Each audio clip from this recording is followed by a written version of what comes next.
क्या वजह है कि बच्चों का मदरसों में दिल नहीं लगता और वो वहां से भाग जाते हैं? हाल ही में बिहार के रहने वाले मदरसे के 24 बच्चे भागकर बेंगलुरु रेलवे स्टेशन पहुंच गए। जब उनसे पूछा गया तो उन्होंने बताया कि बेंगलुरु के मदरसे में उनके साथ गाली गलौज की गई और उन्हें बुरी तरह मारा पीटा गया, इसलिए वो वहां से भाग गए। पुलिस ने मामला दर्ज कर लिया और अब तफ्तीश शुरू हो गई है। सवाल यह है कि क्या मदरसों में जाकर बच्चे बिगड़ जाते हैं? क्या छोटे बच्चों की जिम्मेदारी मकतब लेने के लायक भी है या नहीं? और क्या मदरसों में बच्चों का दिमाग बंद हो जाता है? ये सवाल अक्सर पूछे जाते हैं। मदरसों में पढ़ने वाले बच्चों की आंखों में कुछ करने की वही ललक होती है जो किसी बड़े स्कूल में पढ़ने वाले बच्चे में होती है। बस फर्क इतना होता है कि स्कूल पसंद ना आने पर वालिदैन बच्चों का स्कूल बदल देते हैं, मगर मकतब और मदरसे में पढ़ने वाले बच्चों के पास ये चॉइस नहीं होती।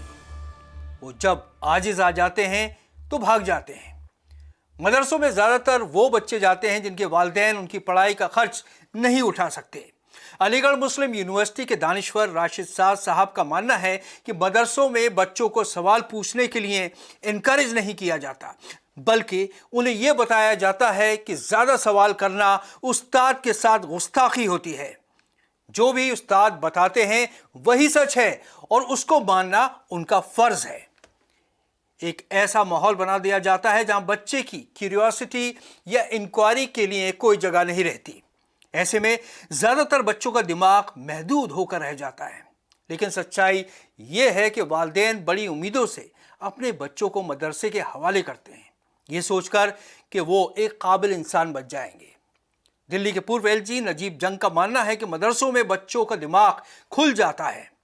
ये मदरसे की पढ़ाई से इंसान का दिमाग रिस्ट्रिक्ट नहीं होता है, लेकिन हाँ, एक शुरू में एक टाइप कास्ट होता है, लेकिन उस टाइप कास्ट से निकलने की कोशिश की जा रही है। लेकिन वो ये भी कहते हैं कि मदरसों में अभी बेहतरी की गुंजाइश है। एनसीपीआर के आंकड़ों को अगर देखें तो लगभग 4 करोड़ मुस्लिम बच्चे 6 से 14 साल की उम्र में हैं। उनमें से 1 करोड़ 10 लाख बच्चे ऐसे मदरसों में पढ़ते हैं जिनकी सुध लेने वाला कोई नहीं है। सरकार से जुड़ना मदरसे मुनासिब नहीं समझते, इसलिए उनका मैनेजमेंट को उलेमा हजरात खुद देखते हैं। ऐसा भी होता है कि मदरसे के कई बच्चे यूपीएससी और नीट के टॉपर भी बनते हैं, यूनिवर्सिटी में प्रोफेसर और ट्रांसलेटर भी बन जाते हैं। लेकिन सच्चाई ये है कि ज़्यादातर बच्चे एक मामूली सी ज़िंदगी ही बसर कर पाते हैं और अक्सर अपनी ज़रूरतों के लिए चंदे के मोहताज बन जाते हैं। उनका फोकस विक्टिमहुड सिंड्रोम बन जाता है, वो अकेले थकेले पड़ जाते हैं और फिर आखिरत की फिक्र में मुब्तला हो जाते हैं। ज़िंदगी के मकासद और जिम्मेदारियों से दूर चले जाते हैं और इसी तरह ये साइकिल चलती रहती है। मुल्क के लोग ये मानते हैं कि मदरसों का ओरिजिनल कॉन्सेप्ट एक बहुत अच्छा कॉन्सेप्ट था। Originally, madrasas were a very good idea to train young children, even especially the Islamic girls. But over the period of time, they are becoming very fundamentalistic. बड़ी बड़ी हस्तियां वहां से फारिग हुई, जैसे कि डॉक्टर राजेंद्र प्रसाद, मुंशी प्रेमचंद और राजा राम मोहन रॉय। प्रधानमंत्री साहब ने भी एक बार बयान दिया था कि मुसलमानों की तरक्की तभी मुमकिन है जब बच्चों के एक हाथ में कुरान और दूसरे हाथ में कंप्यूटर होगा। लेकिन मुल्क का सियासी माहौल कुछ ऐसा बन गया है कि मुआशरा सरकार की हर नियत पर शक करने लगा है। ऐसे में इस मसले का हल तभी निकल सकता है जब मुसलमान खुद मदरसों की बेहतरी की तरफ ध्यान दें और इस बात की फिक्र करें कि औरंगजेब के ज़माने वाला सिलेबस दर्स निज़ामी जदीद हालात में बच्चों के मुस्तकबिल के लिए कारगर होगा या नहीं। अगर नहीं तो फिर क्या करना चाहिए?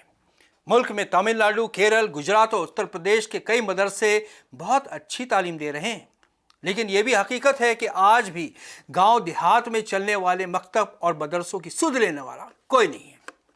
ठीक है, अगर आप स्कूल के नाम पर चंदा नहीं देना चाहते तो मत दीजिए, मगर जब मदरसे के नाम पर आपके पास पर्ची काटने के लिए लोग आए तो उनसे ये सवाल ज़रूर पूछिए कि उनके मदरसे से फारिग होने वाले बच्चे आज क्या कर रहे हैं।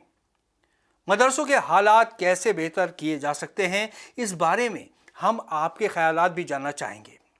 आप अपने सुझाव कमेंट बॉक्स में ज़रूर लिखें। अस्सलाम वालेकुम।